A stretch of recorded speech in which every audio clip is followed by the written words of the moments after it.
വനിതാ അഭിഭാഷകയെ അപമാനിച്ചെന്ന പരാതിയിൽ ഹൈക്കോടതിയിൽ ജഡ്ജിക്കെതിരെ പ്രതിഷേധം. ജസ്റ്റിസ് എ ബദറുദ്ദീന്റെ കോടതിയിലാണ് അഭിഭാഷകർ പ്രതിഷേധിച്ചത്. തുറന്ന കോടതിയിൽ മാപ്പ് പറയണമെന്ന അഭിഭാഷകരുടെ ആവശ്യം ജസ്റ്റിസ് എ ബദറുദ്ദീൻ നിരാകരിച്ചു.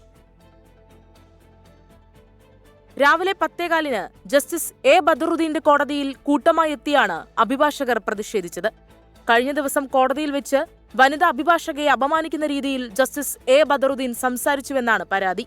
വിഷയത്തിൽ ജസ്റ്റിസ് ബദറുദ്ദീൻ തുറന്ന കോടതിയിൽ മാപ്പ് പറയണമെന്നാണ് അഭിഭാഷകരുടെ ആവശ്യം. എന്നാൽ അഭിഭാഷക അസോസിയേഷനുമായി നടത്തിയ ചർച്ചയിൽ ആവശ്യം ജഡ്ജി നിരാകരിച്ചു. ചേംബറിൽ വെച്ച് മാപ്പ് പറയാമെന്ന് അറിയിച്ചെങ്കിലും തുറന്ന കോടതിയിൽ മാപ്പ് പറയുന്നതുവരെ ജസ്റ്റിസ് ബദറുദ്ദീന്റെ കോടതി ബഹിഷ്കരിക്കുമെന്നും അസോസിയേഷൻ ഭാരവാഹികൾ വ്യക്തമാക്കി. മാപ്പ് പറയണം എന്നുള്ളതാണ് ആവശ്യപ്പെട്ടത്. അസോസിയേഷന്റെ ജനറൽ ബോഡി തീരുമാനം. അതുവരെ ആ കോടതി നടപടികളിൽ മാറി നിൽക്കണം എന്ന് ആ കോടതിയിൽ നിന്ന് മാത്രം. പ്രതിഷേധത്തെ തുടർന്ന് ഇടപെട്ട ചീഫ് ജസ്റ്റിസ് വിഷയം പഠിക്കാൻ സാവകാശം തേടി. ഉച്ചയ്ക്ക് ശേഷം ചീഫ് ജസ്റ്റിസ് അഭിഭാഷക അസോസിയേഷൻ ഭാരവാഹികളുമായി ചർച്ച നടത്തും. അസാധാരണമായ സംഭവവികാസങ്ങളെ തുടർന്ന് ജസ്റ്റിസ് എ ബദറുദ്ദീന്റെ ഇന്നത്തെ സിറ്റിംഗ് ഒഴിവാക്കി. 24 കൊച്ചി.